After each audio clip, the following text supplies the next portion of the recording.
Hey everyone, welcome to War Budgies and welcome to Warcaster Season 1. This is going to be a follow-on from the Warcaster prologue that we did last year. Towards the end of last year, we did 3 battle reports just to showcase the starter set armies for Warcaster Neo-Mechanika. And when we did so, we kind of set up for a little story that runs into this season. So I'm not going to spoil anything immediately. If you want to go back and watch those 3, you're welcome to.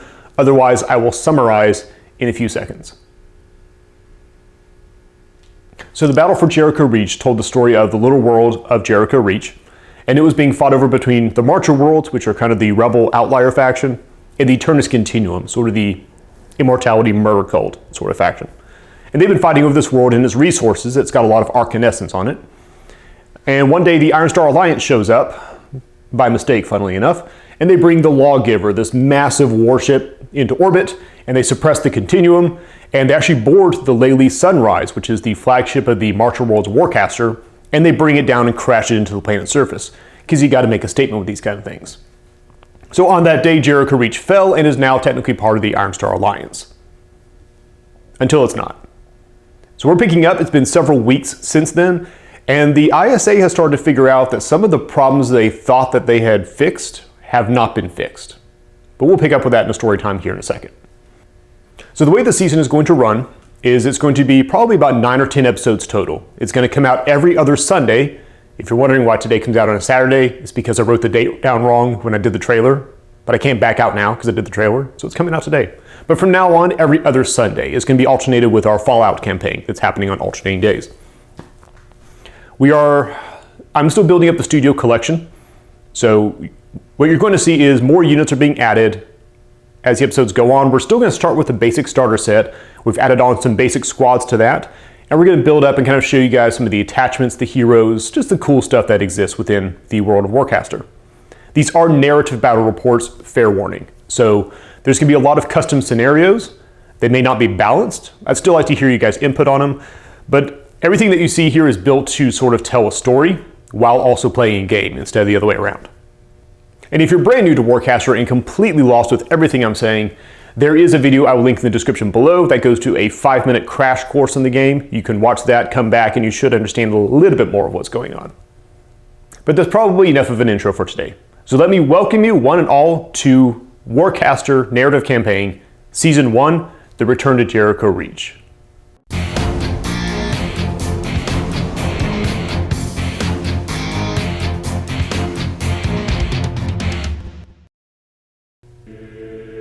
Operations log, Paladin Commander Taria Cinere.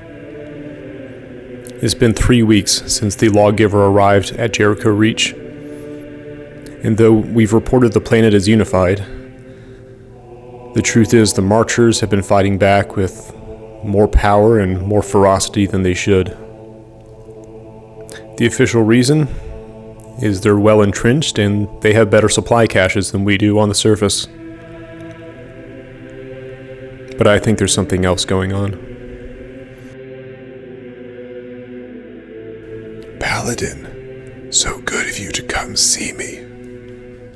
Have you brought me my arms? Avarice, your arms are with whichever cult grafter you hire to cut them from you. As for the machines you put in their place, those are weapons.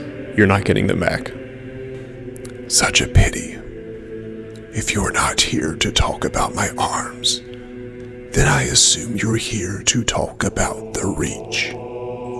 Ever since we came to this world, you've known far more about it than you should.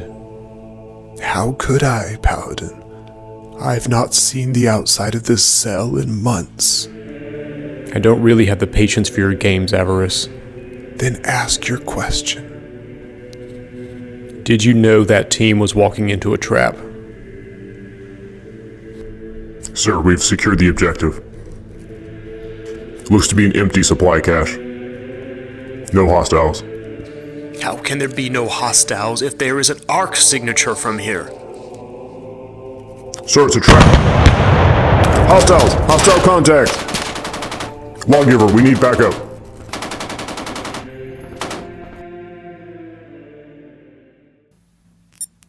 This is Lawgiver to all units. I need reinforcements on the ground now. Void gates charging. Stand by.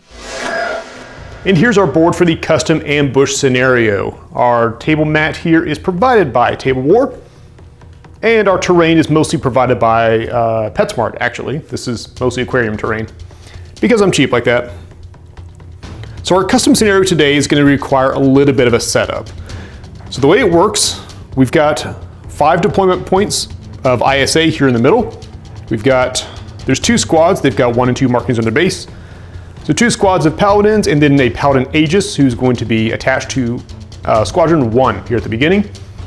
There is, just behind him, you can see there is a portable objective. That represents what is left of the Paladin Weaver, and more importantly, the encrypted command codes that he would carry as the leader of this little landing group. The objective of this scenario is pretty simple. It's going to be a standard skirmish, 3 pulse rounds, and whoever is holding the objective at the end of the scenario wins the scenario. Now, it might seem the ISA has a pretty big advantage by holding onto the objective here at the beginning.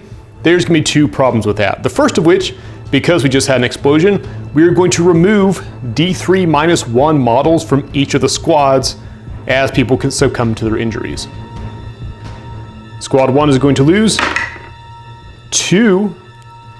Squad 2 is going to lose nobody. So here's the defenders after the smoke settles. And the other hiccup is the Martial Worlds do not have a deployment zone. Martial Worlds models, they selected their 5 here, and they are allowed to deploy within 1 inch of any terrain piece on the board, except for the one that's directly behind the ISA, because there was just a bomb there. So we've got a squad of Rangers over here tucked into this plant. We've got a Hunter up on the hill, and a Warjack storming out of, very, very cleverly hidden in that bush. That said, the Marchers are going to go first because they are the attackers, and again, whoever's holding the objective at the end of the show wins.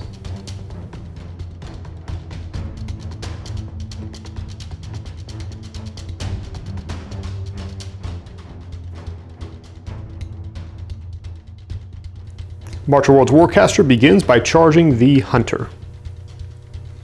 And we'll tap the fire team with a reiteration complex, giving them more bullets per bullet in the next shooting phase. The Hunter is going to go first. He's going to put a shot into the Soul Survivor from Squad 1. Rat 6 plus an arc charge. Yep, we're off to a good start today.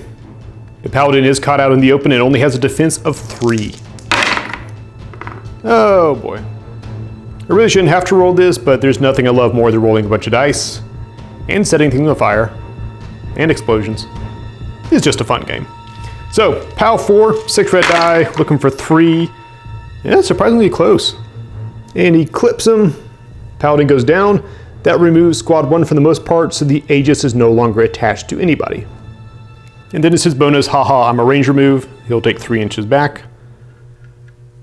He has stealth now that he's charged, but he just wants to make sure they can't get clean shots at him. The fire team is going to advance up a little bit. Not going to get super bold, but they're pretty sure that this rate of fire can drop the remaining Paladins. And with reiteration complex, we're looking at 2 shots per battle rifle, so 6 shots total going into Squad 2. Rat 3, first one's 1 strike. Paladin defense 3. Blocks it. Shot number 2.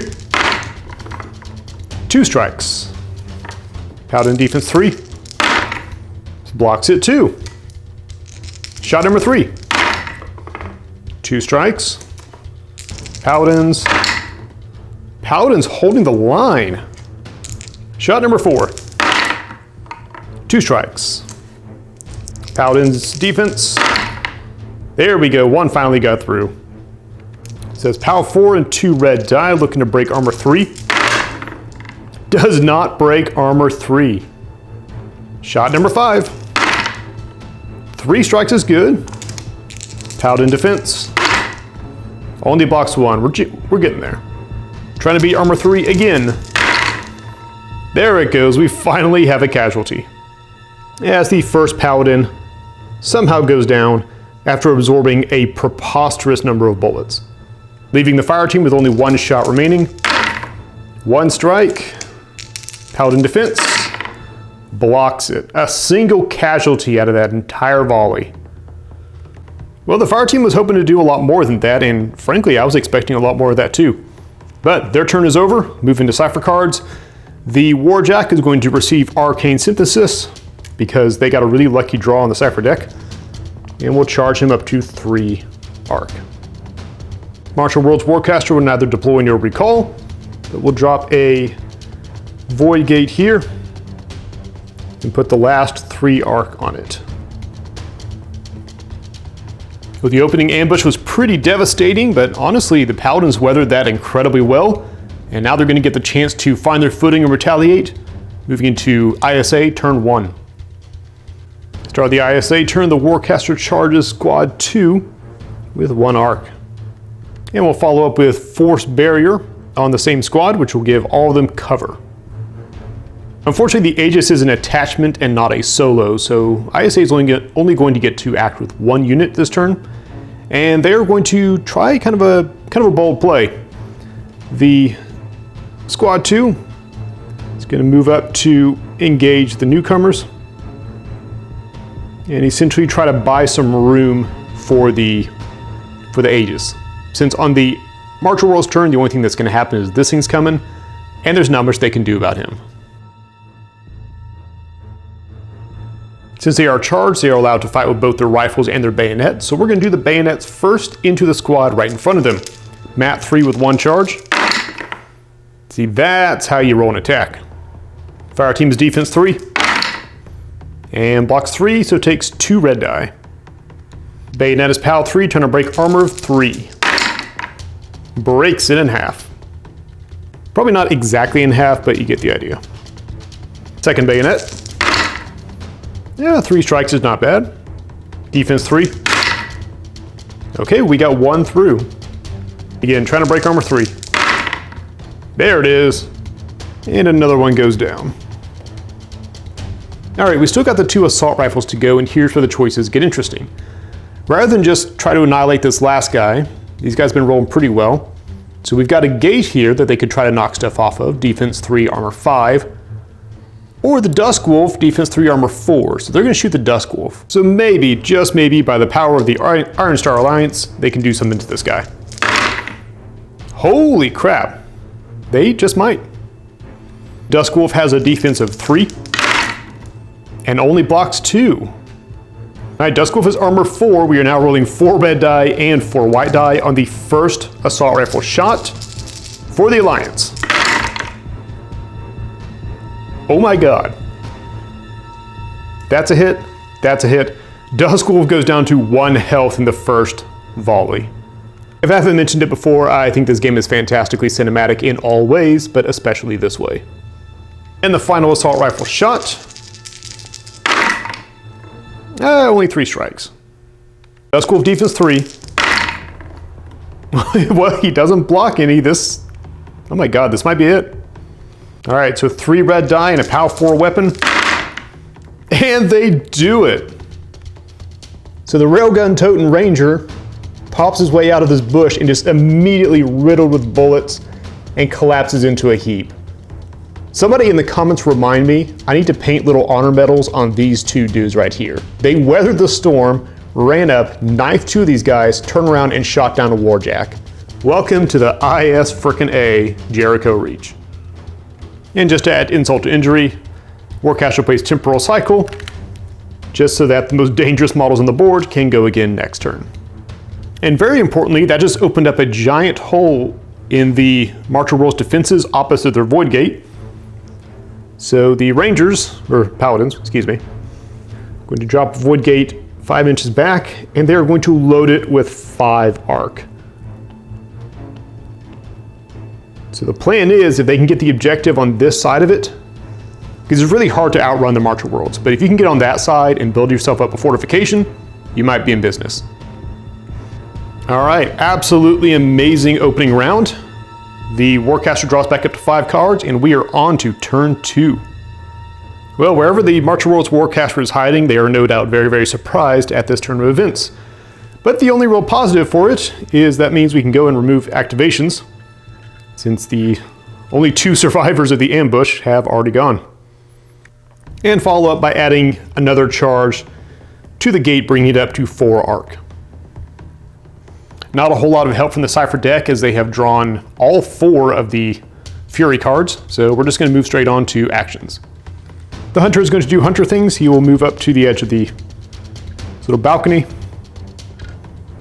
and take a shot at the Aegis.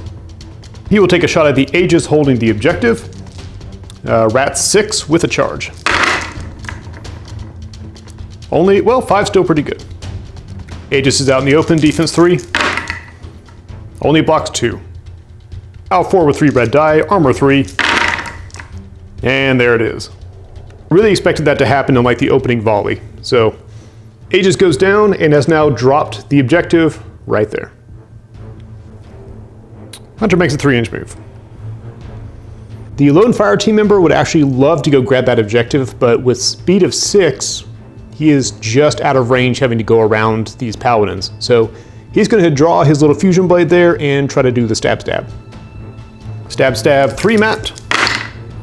Not bad. Paladin defense 3. They are having none of it. But that's all just a distraction as this void gate flares to life and drops in the cavalry. We use 3 arc to bring in the 2nd Ranger Fire Team and the Weaver. Soul Survivor over here will drop a gate on this rock, stacking 3 arc onto it. That wraps up March of Worlds turn 2 as it is officially on, as the Paladins, who have so far held against everything, are now very, very surrounded. Moving to ISA turn 2. For the ISA Warcaster, there are no activation tokens on the board, and everything is already charged to the max. Cypher card will be Reiteration Complex on the Paladins of Death. Speaking of, they're going to set right to work with we're going to do the bayonets first. Reiteration Complex is only an additional ranged attack, so they will get, this whole squad will get 2 bayonet attacks and then 4 assault rifles. Which, if history is any judge, is probably enough to table the marchers. First bayonet going into that Soul Survivor. Yep, we're still in business. Fire team defense 3. Hey, he actually blocked it, good job. So the other Paladin will bayonet into the newly arrived squad. Stab stab. Yeah, a little stab. See, these guys are probably really tired from carrying the entire game so far on their shoulders. Defense, yeah, they're stopping it. So we come now to the arch of the assault rifle. First shot is going to go into the newly arrived squad. Reminder, there are 4 of these because of Reiteration Complex. Rat 3, 1 charge. 4 strikes to open up with. Defense 3. And it begins. First fire team member has armor 3. And they're down. As they take their first victim. Shot number 2, same squad. 2 strikes.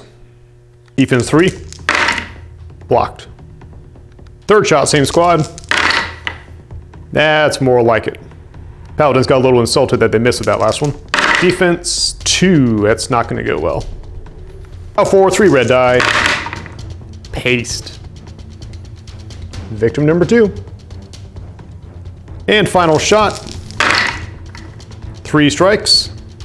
Defense 3. Blocked it all.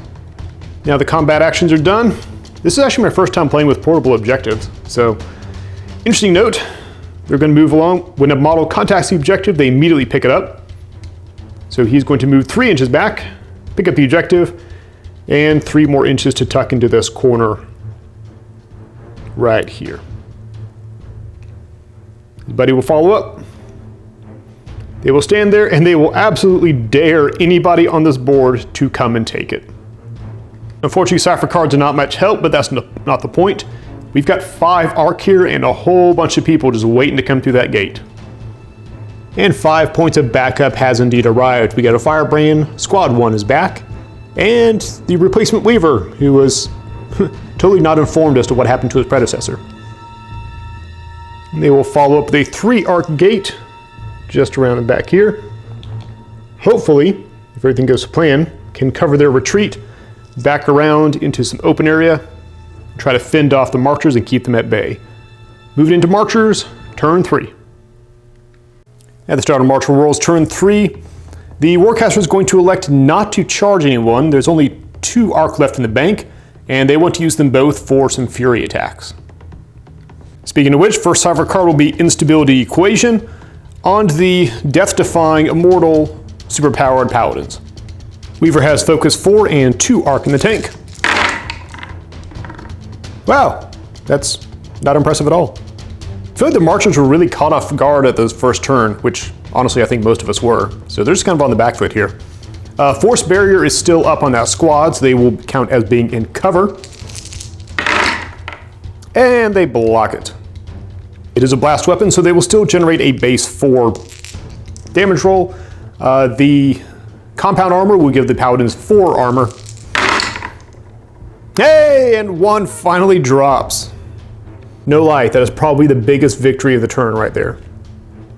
For combat actions, the Marcher Worlds are going to put all their hopes and dreams on being able to drop that last Paladin and jump in there and try to at least wrestle control of the objective, which historically has led to mixed reviews. So the fire team, the sole fire team, remember, will fire first. 1 strike. Paladin is in cover and does not care.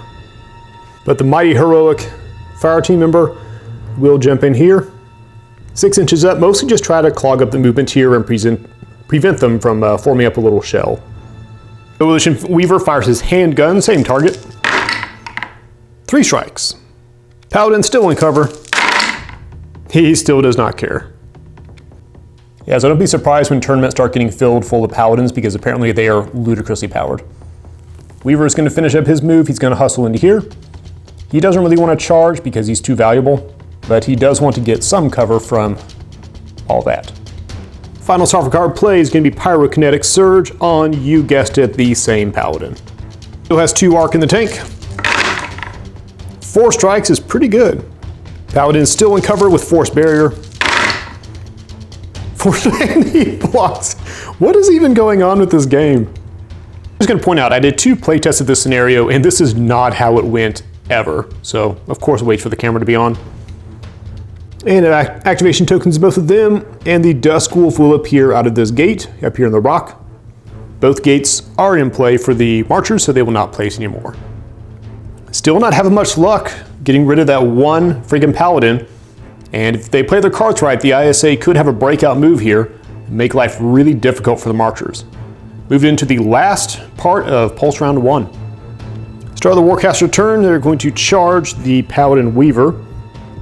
If you're an ISA player, you probably know exactly why that's happening. And the Weaver is going to open up with Pyrokinetic Surge, targeted at the Dusk Wolf. Focus 4, 2 Arc in the tank. No, only 4. If you're shooting at Paladins, it probably wouldn't do anything. Dusk Wolf is in cover from being up on the rock, has the high ground, and blocks it handily. Alright, so kind of an interesting rules question here for people who know the game better than I do. What's about to happen is the Weaver is going to activate, and when he does, he's going to spike in order to charge the Warjack with Arc up to his limit. So here's the question. So far, I've always played it that when you spike, you remove the Arc and then you conduct the ability, because that's relevant for like attacks and stuff. In this case, there's only 2 Arc in the well. So I'm going to keep playing it the way I play it, but I wasn't able to find anything in the rule book that says one way or the other. So if you know something, help me out. What's going to happen is he's going to spike, so that will remove his Arc. And because he spiked or spoke or whatever, there is now 3 Arc in the well that are all going to get added to the Jack. As I mentioned, let me know if you guys would have played that differently, if you would have only given the Jack 2 Arc instead of 3. Hit me up in the comments, let me know what you think. In the meantime, the Weaver is going to shoot his handgun into this pesky little fire team member. Out of 3, no Arc. Still a decent shot. Marcher has no cover, but blocks it anyways. Weaver will finish up with a move backwards around to the other side of the Arc gate. Void gate. Void gate full of Arc. You get the idea. The Firebrand is going to go next, and he's kind of spoiled for choice. He's charged, so his weapons are now at range 3 for melee. So he's going to put his sword into this Void gate and his shield into that fire team member. We'll do the shield first. Mat 4 fully charged. Frickin' Warjacks, man. Marcher defense 3. Okay, that's actually pretty impressive. I'm not sure what that represents in the narrative. I mean, that was a really good attack, so does he just duck? Does he hold that tiny knife? Trying to break armor 3. Oh boy. So what does happen is there's a flare of blue light, and this guy is suddenly repelled half a kilometer in this direction. If you're not using the metric system, he is catapulted really freaking far in that direction. Sword into the void gate. Kind of a mediocre roll. Gate has defense 3. And the gate blocks it. But the Harbinger cannon is going to spin up, and he's going to target the Dusk Wolf with it in hopes of getting a strafe onto the gate. How many strafe? 1 strafe, that's all you need. Probably should have done that in a different order, but oh well. We're going to start with the Jack, and here's why. He's going to spike once to use the Jack Hunter Cortex, which will add 3 action die. So he has 2 arc left, 3 action die for Jack Hunter, and 4 die for his actual rat. Did I count that correct? Yes, I did. Here we go. That is not bad at all. 9 strikes. Pretty sure this was baseball. That's just a clean out 9 strikes. But this is war, so. He is in cover. We did not spike to reduce cover, so here we go. 8 frickin' successes. I'm not apologizing for anything in this battle report. Just know that I'm just as confused as you are. We're rolling these dice. POW 4, 8 strikes. He might be alive. Let's see. There's 1 health. 2 health. All right, so he's barely alive. If you're going to attack the ISA, you had better kill them outright, or they will make you suffer. Harbinger's second shot is going to the Void Gate, which I'm told is not a Warjack, so we're only getting 2. So, Rat 4, 2, and 4 strikes. Defense 3 with cover. And the gate blocks it again. And with his shooting done, Firebrand does a little stomp up here, just to protect his little buddy, and start to create essentially a wall between them and at least one of the gates.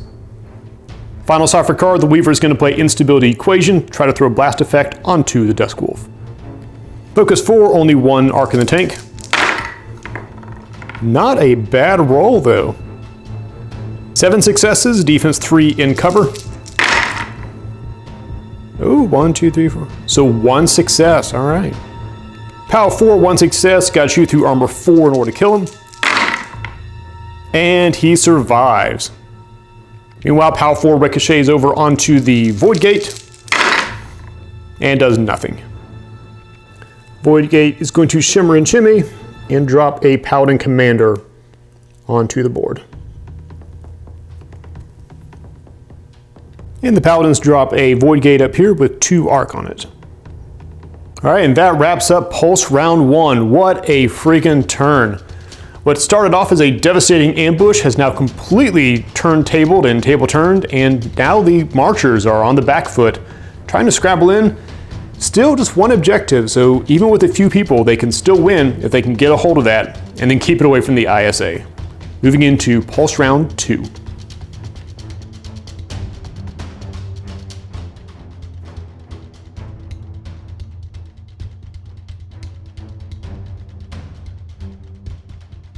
At the start of the Martial World's turn, they're going to charge 1 arc onto this gate to bring it to 2, and is going to try to throw a Null Collider at the Paladin holding the objective. Focus 4 with 3 arc in the tank. There we go, Pulse Round 2 coming back. The Paladin is no longer in cover because Force Barrier has expired, and only blocks 1. All right, so here we go. And that's what it finally takes to get rid of a Paladin squad. Our hero has been removed, but that's only half the battle. Now they have to go in there and actually get it. Weaver comes in over difficult terrain. He just barely makes it and can pick up the objective. And honestly, he doesn't have much of a hope and a prayer of getting out of there, but it's a start. And the Dusk Wolf is going to power up because he actually gets to act this time. And he's thinking some interesting options. We're going to start off with the Ripper into the unit right in front of him. Mat 4 with no arc. Oh, very nice. Paladin defense 3. only blocks 2. 3 power die against armor 3. And the first guy is mulched. Or whatever term is appropriate for a chainsaw. And the Ripper does have the cleave ability, so he killed one model, he gets to make an immediate extra attack against someone within 2 inches, and it just so happens this next Paladin is just barely within 2 inches. So once again, Mat 4. Wow, alright then. Alright, so here's the gamble part. You guys can't see the racks, but the Marcher Worlds have Cryo Lock on standby. So if the Duskwolf can knock out these last 2 Paladins, and if they can Cryo Lock the Warjack, then maybe they can get out of this situation that they're in. So they're going to try for that. The Duskwolf's Battle Rifle is going to go into the Paladins. Rat 4 with Battle Rifle. Another nice hit. Paladin Defense 3. They're taking 4 red die. Going up against Armor 3. And Armor 3 destroyed. One more down. Let's see if the Rail Rifle can finish off the squad. Rat 4. Nice. Defense 3, can they hold the line? The line is getting broken.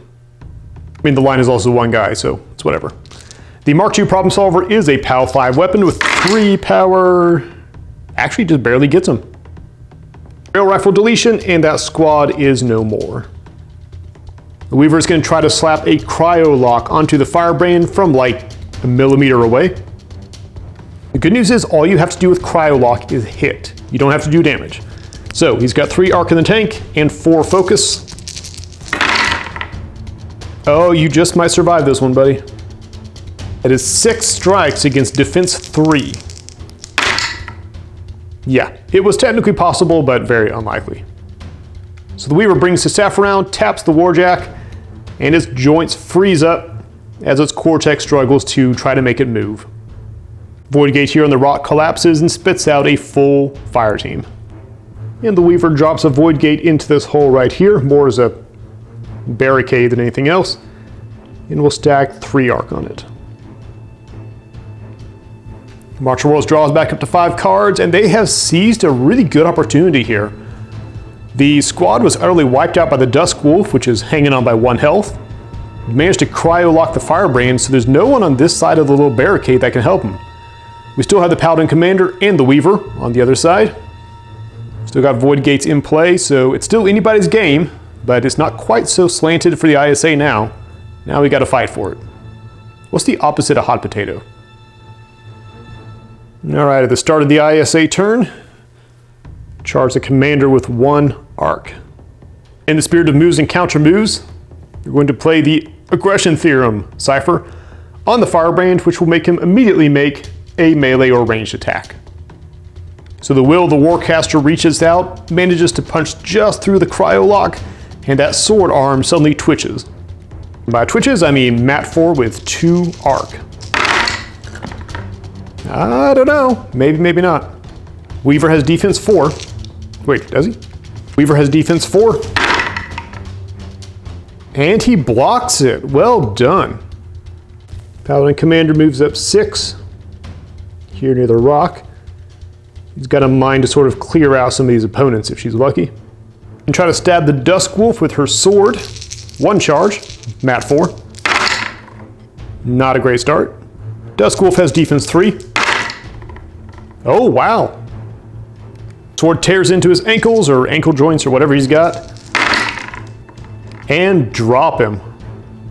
Step up, slice his shin in half, and then gracefully step out of the way as he tumbles off the rock. And Commander will fire her pulse cannon from her shoulder, targeting the center fire team member. Rat 4 with 1 charge. Not bad, 4 strikes.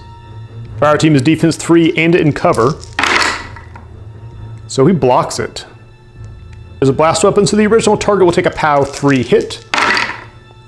That does nothing. Alright, well, it was a good show. Ran up, chopped down the Duskwolf, fired off the pulse cannon, exploded onto the rock up here, and so far everyone else is unharmed. Meanwhile, the Weaver is going to activate, come around the bend, swing his null hammer overhead, and try to take some arc off that Void Gate. And on Mat 3. Oh wow, 5 strikes. Void Gate defense 3. Only 3. At a POW 4, 2 red die, looking for armor 5.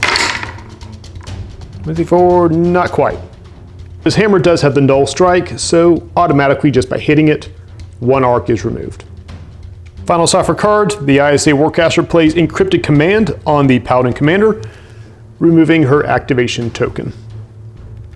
Void Gates are both going to flare and blink out of existence, and depositing a whole mess of Paladins onto the board. We got Squad 1 coming in for the north, and the dreaded Squad 2 here in the south. Paladin Commander drops in a Void Gate back behind these guys, and loads it with, we'll say, 3 arc.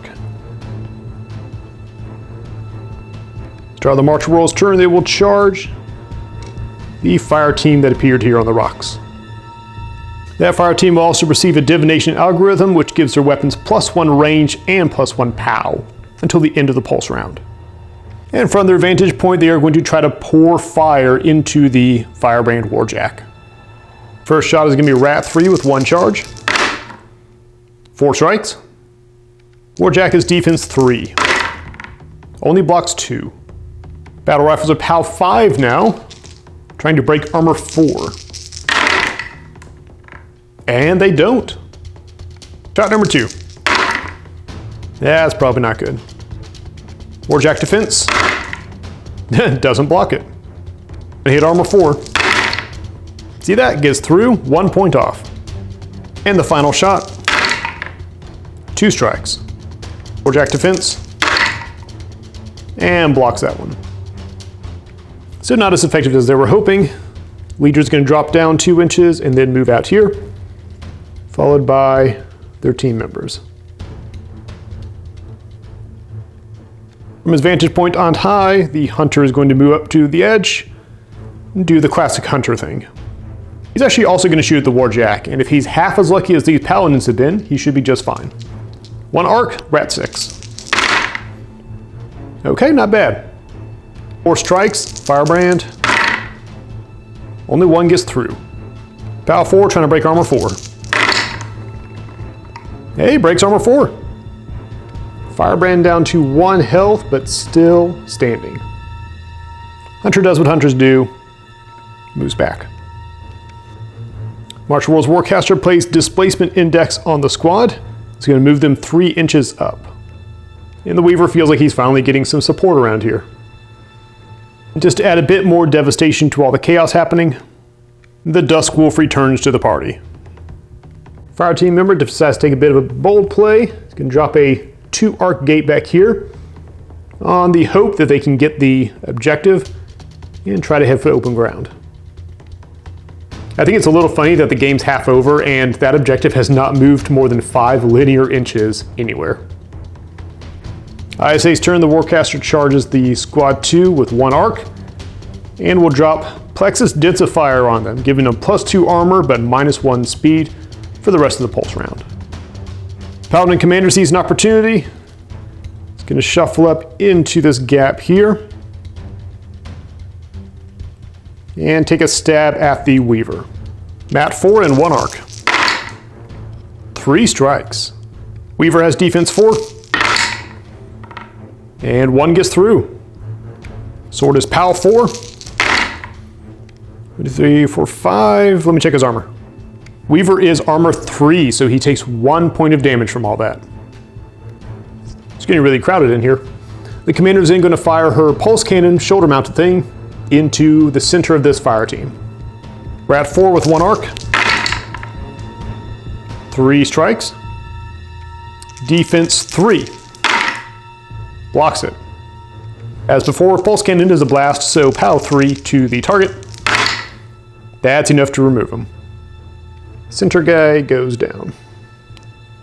Squad 2 is going to attempt the pincer maneuver, moving 6 inches up. And I'll need to rearrange to get the other 2 in here. So many tokens in so little space. All right, we're going to do bayonets first, so we're going to start with this guy over here. Going to bayonet into the blue-haired fighter. I totally did not forget Plexus Densifier lowers his movement by 5, so we backed him up a little bit. Initial guy landed here, next 2 feigned out there. We're still going to do bayonet attacks. It'll just be the first one is going to go into this guy instead. Mat 3, 1 charge. 3 strikes. Defense 3. Wow. Blocks it like a boss. The next guy's going to try to stab the same dude. 3 strikes again. Can he pull it off a second time? Yes, he can. This dude is having none of it. And the final paladin is just going to bayonet the gate just to see if he can get rid of it. 4 strikes in the gate. Gate did his defense 3. You guys can't even beat up a gate today. What the hell? Well, in the case, I guess it's time to shoot all the guns. So we're going to start with one of them into the Weaver. And honestly, we're just going to go through the rotation until that Weaver is dead or we run out of bullets. Rat 3, 1 charge. 2 strikes in the first one. Weaver defense 4. And he blocks it. Shot number 2.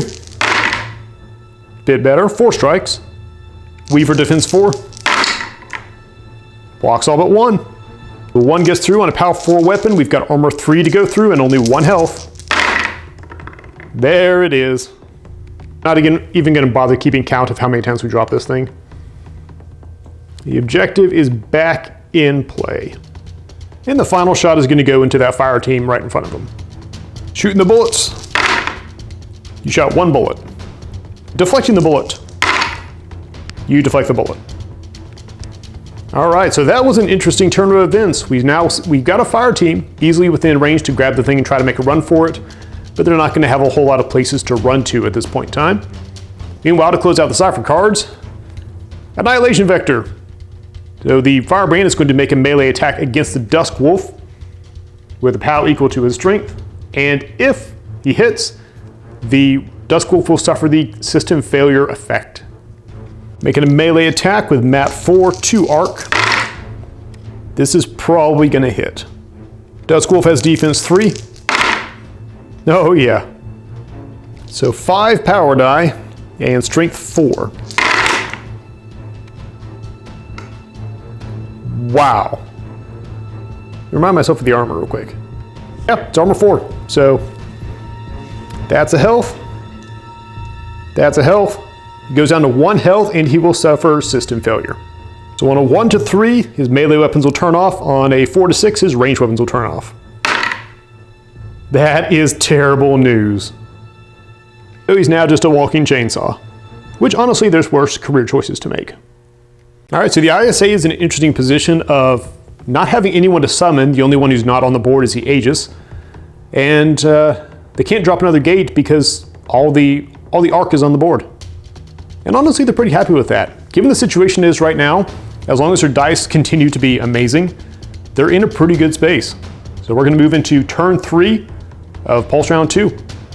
Now the Marcher Worlds are in the unenviable position of having activation tokens on everybody except for these 2.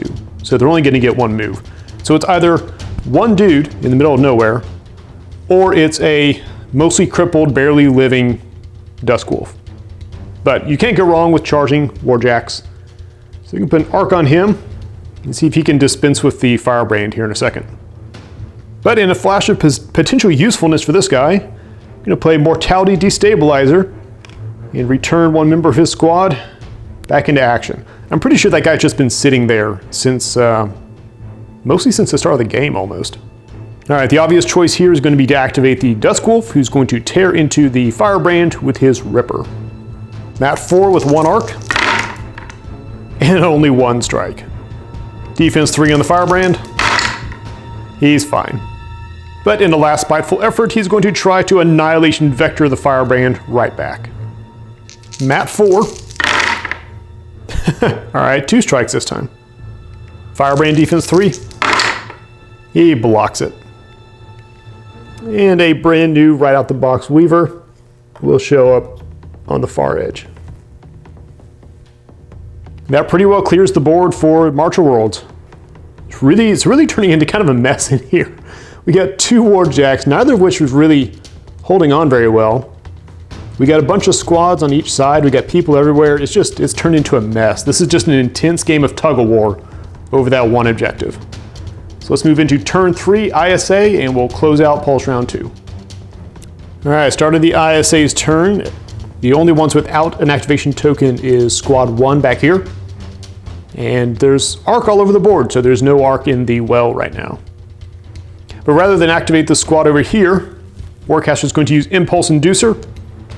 Try to get just a little bit more work out of this Firebrand before he inevitably crumbles. You know, I say inevitably crumbles, but honestly I would have said the same thing about those Paladins when the game started, so who knows? Alright, the star of the show is going to be the Firebrand, who's going to use... Honestly, he kind of wants to leave the Duskwolf alone, because right now he's just sort of eating up space. But honestly, that Ripper is not great news, and he's positioned right here where they want to get out. So, it's going to be Sword into Duskwolf. Mat 4, 2 Arc. And 4 strikes. Defense 3 on the Duskwolf. Blocks it. Going in with the shield on the Duskwolf. That's more like it. 6 strikes. Oh, he almost does it again. All right, we got through with 2. But it's only a PAL 2 weapon, so we'll see how this goes. Armor 4. Not quite. Honestly, at this point, the ISA is just impressed. All right, so he's going to open up with the Harbinger Cannon into the fire team over here. How many strafe? 1 strafe. First target, Mat 4, or Rat 4. 4 strikes. Defense 3. And blocks the 4 strikes. Second shot. 4 strikes again. Defense 3. Nothing. Yeah, that went about how you predict. The second target goes down. First target is still up on her feet and very close to the objective. But it's going to be a bit of a wrestle because the Firebrand will finish his move. We'll take his move action, tuck up here, and get control of the objective. Thus equipped will end his move as close as he can get to the Duskwolf or as close as he can get through this gap before the Duskwolf stops him. Finally, the Weaver is going to cast Null Collider onto the Duskwolf and try to clear out that roadblock there. Focus 4, no Arc in the tank. 4 strikes. Defense 3. Only blocks 1. 3 power die and POW 3. And there he goes. Duskwolf is removed from play. It's going to open up that corridor, but this Firebrand is, as we mentioned, on his last leg. But I feel like he's been on his last leg for a while, so it's a good leg. He is very likely to get shot down in the near future. But that concludes Pulse Round 2. I don't even know what to say at this point. Everything's been a tug of war of that one spot. The ISA have finally broken out. If they can get it even just a little bit this way, then they can pretty much lock in the victory because Marchers won't be able to catch up and then get a hold of it. But we'll see. We'll see how Pulse Round 3 treats us. If we can get an Ascension Catalyst on that guy without him dying, then he's probably making a good getaway. Move into Pulse Round 3.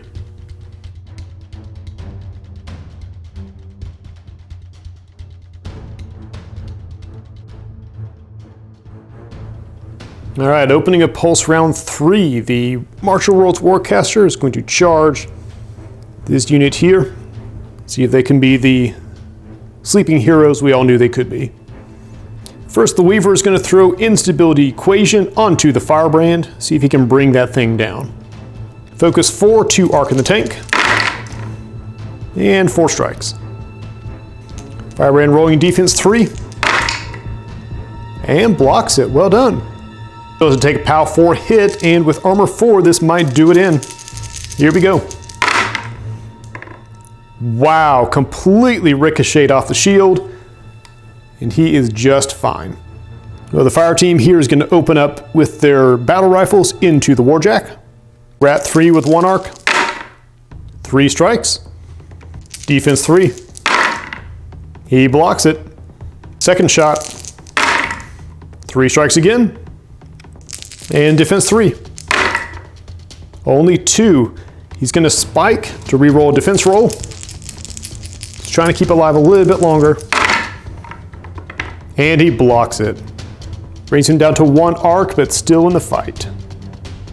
Fire team finishes their move by swinging around here. Just like before, trying to block off the exit. Hunter moves up. Hunter's going to try to bring the Jack down. He's hoping to save the shot for the Paladin Commander, but yeah, do what you got to do. Rat 6, there you go. 1, 2, 3, 4, 5. Excellent. 7 strikes, so we know something's getting through. The question is, how bad is it? Pretty bad. He will spike his other arc, bringing him to no arc remaining. To reroll that, and it's exactly the same. And a whole bunch of dice later, yeah. The fireband crumples, leaving this one objective sitting out in the middle.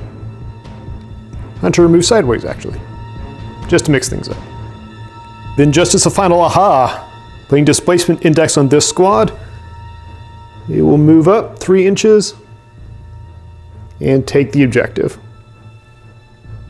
It closes out March World's turn. They're still in a bit of a tricky position, but if they get lucky with their dice rolls and the ISA gets unlucky, they may be able to make a fast sprint out of there. We'll find out. All right, it's coming down to the wire. If the ISA can pull off a good power play right now, they can probably put this one in the bag. So they're going to start off, not going to charge anybody specifically. We're going to move straight into Cypher cards. Cypher card is going to charge up Reiteration Complex onto Squad 2, giving them a bunch of extra bullets. They're going to put those bullets to use post-haste, shooting them into the objective holder. Give me 6 shots. Rat 3 with the charge. Shot number 1. Misses entirely. Shot number 2. 3 strikes. Defense 3. Oh, here it goes. Pow 4, 3 power die. That's enough to drop them. Target goes down, dropping the objective. Shot number 3 into the remaining guy. 4 strikes. Defense 3. Nope. And trying to beat armor 3. He's out. So this guy's down. Still 2 more bullets to go, so the next shot's going into this fire team. Shot number 5. Nice, 3 strikes. Defense roll. Only 1. Beating armor 3. Another one down. Squad 2 just being absolute reapers out here. Final shot will go over their shoulder into the Weaver with 4 strikes. Weaver is defense 4 and is in cover. And he blocks it. And as a quick round of violence, they are all going to try to stab that void gate into oblivion. Stab number 1. Wow, that may be the only one we need. Defense 3. Only blocks 1. Trying to break armor 5 with a bunch of dice. Armor 5 is broken. As this void gate blinks out. And the squad will move up, not to take the objective, but to form essentially an honor guard around the person that is. Speaking of which, the Paladin Commander activates next, moves 1 inch, picks up the objective, and then moves 5 inches back to here. And it is at this point that we're finally going to give it to the ISA. They've essentially cleared the board. Anything that the Martial Worlds can pull out is just going to come out of that gate. And whereas they may be able to drop the commander with, say, the Hunter, there's not a feasible way to get down there and get a hold of that objective in time. Certainly not against 2 squads of Paladins plus the Weaver. So the ISA manages to make it back to the Lawgiver with the command codes intact, though they've got quite a surprise from how much the Martial Worlds put up a fight. The Marchers were well organized. They had void gates, ciphers. They had a Warcaster. That's impossible. The Warcaster died on the sunrise. I brought the ship down myself. Are you saying there is another? 1 in 100,000 have the gift, and 2 of them are on the Reach. Then which is more plausible to you, Paladin? Either you failed to kill the Warcaster on the sunrise, or there is another. So thank you very much for joining us for episode 1 of Warcaster Season 1. You can expect these again every other Sunday moving forward until we run out of story, probably in about 9 or 10 episodes. So thank you very much for watching. We hope you enjoy, and we'll see you next time on Jericho Reach.